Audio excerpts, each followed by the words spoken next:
মানুষ বলে যে টাকা সবকিছু হয় না, কিন্তু সত্যি তো এটাই যে টাকা ছাড়া মানুষের কোনো অস্তিত্ব নেই। হাসপাতালের অসুস্থ মানুষটা জীবনে বাঁচা মরার সাথে লড়াই করে চলেছে, কিন্তু ডাক্তারের প্রথম কথা হলো আগে টাকা জমা করো, তারপর চিকিৎসা হবে। স্কুলে পড়লে টাকা, কলেজে শিক্ষা নিতে গেলেও টাকা, আর চাকরিতে সম্মান টাকার কাছে হার মেনে যায়। আজকের মানুষের প্রয়োজন হয়ে উঠেছে যার কাছে টাকা আছে সেইটাই সে সব।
এইটা টিপে পজ করে আবার রেখে দাও, স্ক্রিন এখন লক করো আবার।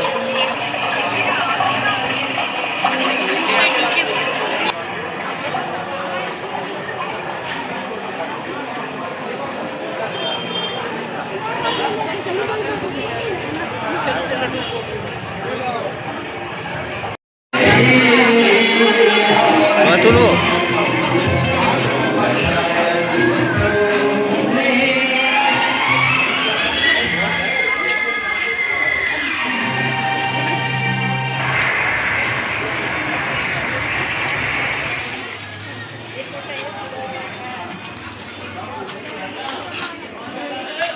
छोटी आप दिखा दे